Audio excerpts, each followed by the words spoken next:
Et là, j'ai plus besoin de faire de clap avec les logiciels de maintenant. T'as plus besoin. Et d'ailleurs, j'ai jamais compris, ça sert à quoi les claps? Les claps. Tu parlais de ça, les claps. Pour synchroniser les trois trucs. Parce que là, il y a une piste son et deux pistes vidéo avec du son. En fait, pour synchroniser le son, en fait, ils font le clap. Comme ça, tu l'entends. Et en fait, tu as juste à synchroniser au début du clap et toute la vidéo après derrière. Parce que le son est enregistré à côté. Tu sais que j'ai jamais su pourquoi ça servait ça, mais maintenant c'est carrément logique en fait. Yo les gens, aujourd'hui on se retrouve pour une petite vidéo un peu spéciale. Je fais jamais de vlog d'habitude et je me présente jamais à vous comme ça, donc c'est un peu nouveau pour moi. Je vais suivre un drifter sur 3 événements cette année. Il va vous en parler plus que moi dans la vidéo. Les vidéos seront en plusieurs épisodes, donc il y aura environ une dizaine d'épisodes à peu près sur la prépa de la voiture, sur les sessions training et aussi sur les compétitions, sur les 3 compétitions sur lesquelles il a décidé de s'inscrire cette année. Donc petite vidéo interview avec Idriss qui va nous parler de sa R32 de JZ. Et voilà. Donc moi c'est Santos Idriss, j'ai 34 ans. Je fais du drift depuis 2017 à peu près. Et j'ai roulé en 2019 aussi. Et depuis j'ai pu rouler. Et du coup là je me relance 2023. J'ai pas le budget aussi pour faire une saison complète, donc ça sera plein de petites étapes que je vais faire cette année et stabiliser la voiture. Elle part de zéro, c'est une voiture que j'ai construite de A à Z. Alors j'ai acheté le châssis 5 ans bientôt. Ça fait 5 ans que j'ai le châssis et que je travaille dessus. J'ai travaillé la première année, après j'ai dû arrêter. Et là ça va faire déjà une année complète où je suis quasiment tout le temps dessus. J'ai eu juste le châssis, en fait ce châssis là il a une histoire parce que c'était l'ancienne caisse de Sébastien Cornec. Sébastien Cornec, c'est un très vieux pilote français qui a commencé dans les années 2006 à peu près. Donc cette caisse-là, en l'occurrence, elle a fait quasiment toute l'Europe et même quelques pays de l'Est, etc. Donc elle a vraiment beaucoup voyagé. Et je lui ai racheté sa caisse parce que lui, il en a acheté une autre entre-temps. Et du coup, je me suis dit, ouais, c'est bien de partir sur une caisse qui a déjà vécu, qui a plus ou moins un palmarès, mais pour le coup, là, elle n'a plus rien à voir. C'est vraiment que le châssis que j'ai acheté. Tout ce qui est train roulant, moteur, il n'y a plus rien n'est d'origine. Non, j'ai été aidé déjà pour l'Arceau. L'Arceau, je ne l'ai pas fait parce que j'ai pas le matos, ça prend quand même pas mal de temps. Donc c'est un pote à moi qui l'a fait, qui s'appelle Mickaël. Mickaël, alors son nom de famille, c'est une horreur, c'est Valspurget. Puis il a une société aussi du coup qui fait que ça. Et j'ai aussi Tony Join, donc, qui est aussi un très très vieux pilote français. C'est limite lui qui a amené le drift en France presque. Et il m'a beaucoup aidé aussi. Après, on va dire 80% du reste, c'est moi qui ai tout fait.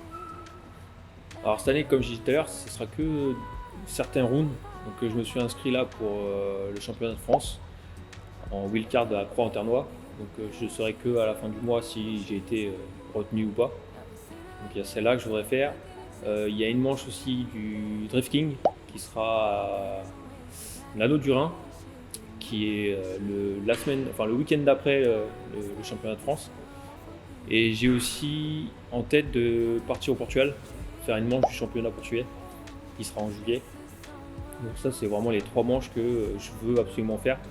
Et après tout le reste, ça sera du training. Donc, et voilà, les 3 grosses manches pour l'instant que j'ai en tête, c'est vraiment celle-là. C'est CFD, le KOE et championnat portugais. Donc le KOE et au Portugal, c'est vraiment un week-end. C'est le samedi qualif et dimanche battle. Et au CFD, c'est autrement parce que cette année, enfin, ça fait déjà quelques années, ils font des doubles rounds. C'est-à-dire que c'est vendredi, samedi et dimanche. Donc tu as le vendredi, tu fais les qualifs pour le premier round. Le samedi, si je dis pas de conneries, tu fais du coup les battles. Et après, c'est le samedi après-midi, tu fais les qualifs pour le round d'après. Et dimanche, tu roules pour en battle. Donc c'est 2 rounds. Mais ils le font depuis quelques années, c'est parce que malheureusement on a de moins en moins de circuits et qu'ils sont obligés de regrouper les manches, quoi. C'est galère. C'est bien d'un côté parce que du coup t'as moins de frais, c'est vrai, parce qu'on a moins à se déplacer, etc. T'as 2 rounds au même moment. Après, ce qui peut être compliqué, c'est si t'as une casse, par exemple sur le premier round, et que tu peux pas réparer, bah en fait t'as perdu 2 rounds, quoi. Le deuxième round est juste la journée d'après, quoi. Enfin, le but, c'est de pas casser la voiture. Ouais, mais en drift, ça c'est. On sait jamais. Voilà, on casse pour un oui ou pour un non, quoi. Bah, pour le coup, c'est encore. Alors, il y a deux fautifs. Il y a Sébastien Cornec qui, quand je l'ai connu, en fait, la première fois où je l'ai connu, il m'a ramené sa Sky. Donc, c'était déjà la nouvelle, donc le R32 face avant 34 avec le LS. Et il me l'a ramené dans mon garage parce qu'il avait une fuite d'huile. Et c'est de là où j'ai commencé à apprendre ce que c'était une voiture de course et en plus de drift. Donc, il a commencé à me mettre dans le bain. Et j'ai commencé à regarder un peu ce que ça faisait, à quoi ça consistait, etc. Mais voilà, sans plus. Et 2 ans après, j'ai un autre pilote en fait qui est venu dans mon garage, qui s'appelle Julien Pessia. Et il est venu, il m'a dit voilà, j'ai un projet, j'ai une 350Z d'un côté, j'ai un LS7 de l'autre, et je veux fusionner les deux. Je fais bah vas-y banco. Donc je l'ai fait, d'ailleurs je l'ai fait en 4 mois, c'était la course. Je l'ai fait en 4 mois et de là, première sortie, c'était dans le sud de la France. Et je me suis dit, vas-y, je prends l'avion, je vais le rejoindre et c'est la première sortie de la voiture, faut que je sois là au cas où, quoi, on sait jamais. Et à partir de là, en fait, j'ai jamais lâché, quoi. À cause de lui, j'ai kiffé la discipline, j'ai dit, vas-y, il faut que je cherche une voiture, etc. C'est ça. Et j'ai commencé, j'ai acheté, déjà les Japs à l'époque, ça commençait à coûter pas mal. Je me suis acheté un E46 320, rien dans le sac.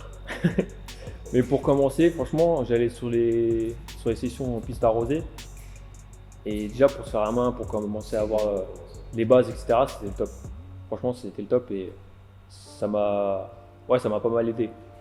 Et après, j'ai vendu le 46 et je suis passé direct à un S14 2JZ. Donc tu vois, la transition, je passais d'un 320 qui faisait 150 chevaux de mémoire ou 160, où dès que j'enquillais à 3, j'avais plus rien, il n'y avait plus de pêche, ou un S14 qui faisait, du coup avec le 2JZ, j'étais à 450 chevaux. Combien ? Là c'était déjà un autre... ouais, et du coup j'ai roulé en 2017 et 2019 avec cette voiture-là. Et là, c'était que pour plaisir, tu faisais pas de compète? J'ai fait la compète, j'ai fait le CFD, et pareil, j'ai fait qu'une manche à chaque fois. 2017, j'ai fait Croix-en-Ternois et 2019, j'ai fait Croix-en-Ternois aussi. Non, depuis 2019, ouais, j'ai eu quelques galères personnelles. La voiture, j'ai mis de côté. J'ai même revendu, la S14 du coup, je l'ai revendue. Et j'avais celle-là encore dans un coin, parce que je l'avais acheté déjà à l'époque. Et petit à petit, en fait, j'ai mis de l'argent de côté, parce que mine de rien, j'ai acheté beaucoup de pièces. Et on va dire que tous les mois, dès que je pouvais, j'achetais une pièce, je la mettais de côté et je faisais ça jusqu'au moment où vraiment je me suis lancé et j'ai vraiment commencé à l'attaquer, quoi. Parce que là, niveau mécanique, c'est en fait. Ouais, il me manque le faisceau habitacle à faire et quelques raccords devant. Mais par exemple, là, j'ai la durite d'huile qui n'est pas encore raccordée. J'ai d'autres durites au niveau du turbo. Mais sinon, ouais, en top aussi, j'ai tout ce qui est les durites d'eau aussi, qui n'est pas fini à 100%. Mais sinon, ouais, on va dire que là, elle est à, on va dire, 95% finie, quoi. Je pense que ouais, d'ici un mois, elle démarre et je peux faire déjà quelques tours de roue. C'est ça. J'espère en tout cas. Si tout se passe bien. Ouais.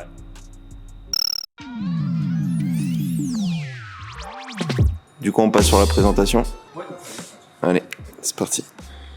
Du coup, parle-nous du moteur. On va commencer par ça tant qu'on est devant. Ouais. Alors, c'est un 2JZ. Donc, je pense que tout le monde commence à le connaître maintenant. C'est un moteur que j'ai forgé il y a maintenant 5 ans. Ouais, 5 ans facile. Donc, la totale, piston, bielle, vis renforcé, bonne culasse renforcée. Après, là, on a un collecteur d'admission gros volume. On a le turbo de Garrett qui a été préparé par Deuxième Turbo. À ça, j'ai monté une boîte BM, une boîte 5. De base, je voulais mettre la boîte séquentielle, la Samsonite. Mais en fait, quand tu vois que la boîte elle vaut 12 000 €, après derrière, tous les ans, tu dois la faire entretenir et c'est 5 000 balles.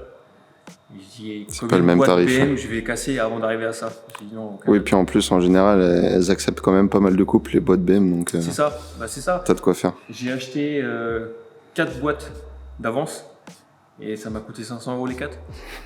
C'est pas cher. Donc, Autant casser une boîte y a de pas M et de la photo. refaire. Et vu qu'elle tienne le couple, je pense que même celle que j'ai dessus, elle va me faire peut-être à vie, on sait pas. Mais bon, au moins j'en ai d'avance au cas où.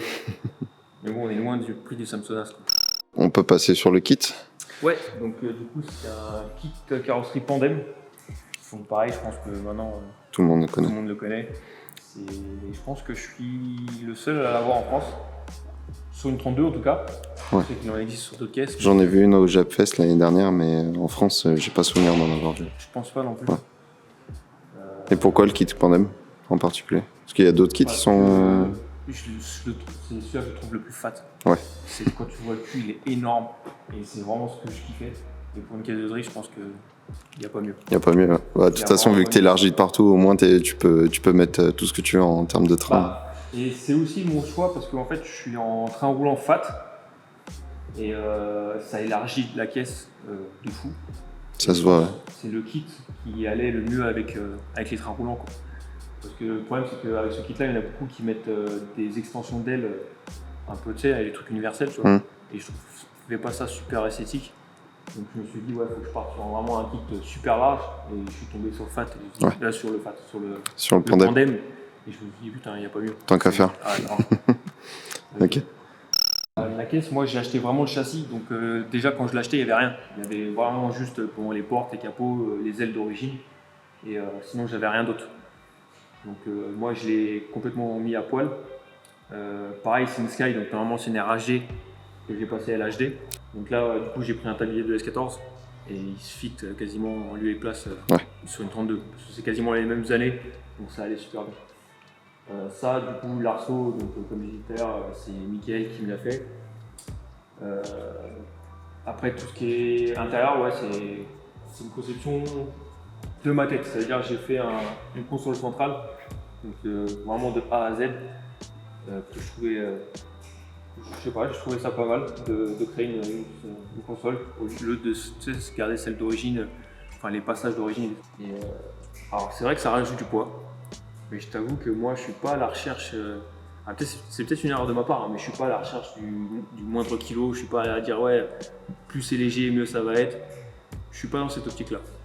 Je suis plus vraiment dans, on va dire, dans le côté esthétique, parce que ça reste quand même important, et le côté pratique aussi.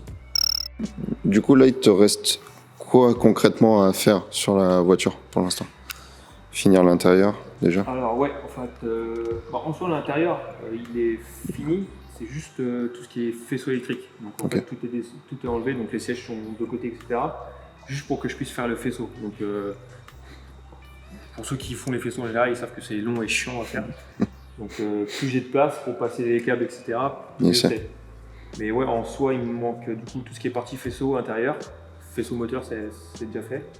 Sinon tout le reste vraiment ça, les vitres ce sera du Lexan là aussi. Du coup j'ai gardé le taux au vent. Bon, là, ah oui, j'avais pas fait gaffe. Ouais. J'ai encore le taux au vent. Ça c'est cool ça par contre. Je vais mettre un filet quand il fera beau. Et en fait quand il pleut ou quoi que ce soit, je vais créer en fait un truc que je vais poser dessus. Et du coup ça fera fermer quoi. Ok. J'ai vu que tu avais installé le réservoir déjà. Ouais. Du coup j'ai le réservoir, batterie et le radiateur qui sont à l'arrière. Ça par contre c'est pour une question de répartition des masses, donc pour avoir pas trop de poids devant, pour un peu vraiment étaler le poids de la voiture. Parce que mine de rien, même si je suis pas au gramme près, le fait de répartir le poids, par contre ça c'est vraiment un point sensible et qu'il faut pas respecter, mais il faut vraiment, ça joue sur le pilotage, sur le comportement de la voiture, ça joue. Le fait que vraiment tu sois, le top c'est limite 50-50 quoi.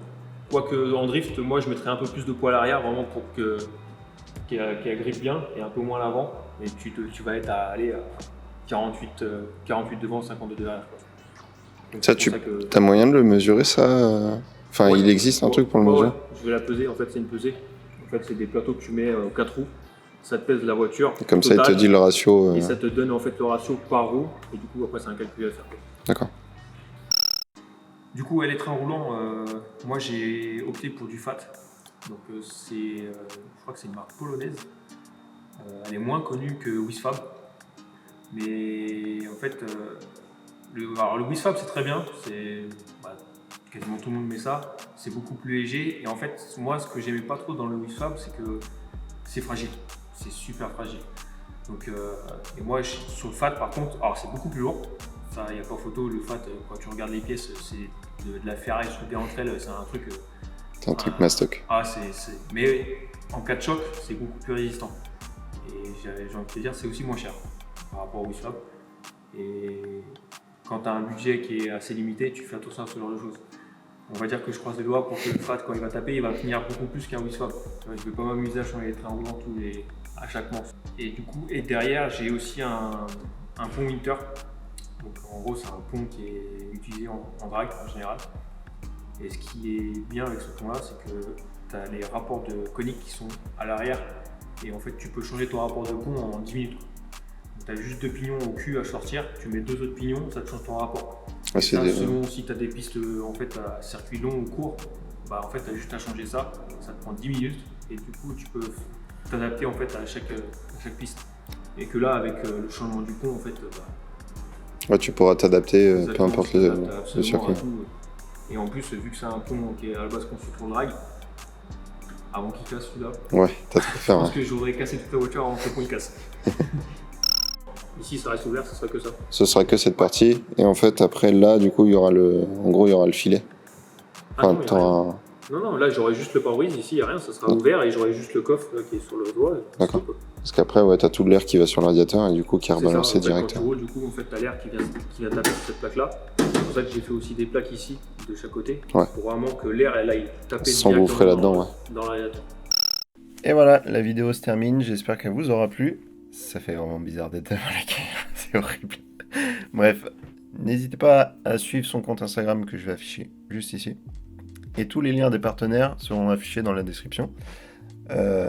J'espère que la vidéo vous a plu. C'est quand même bon à savoir.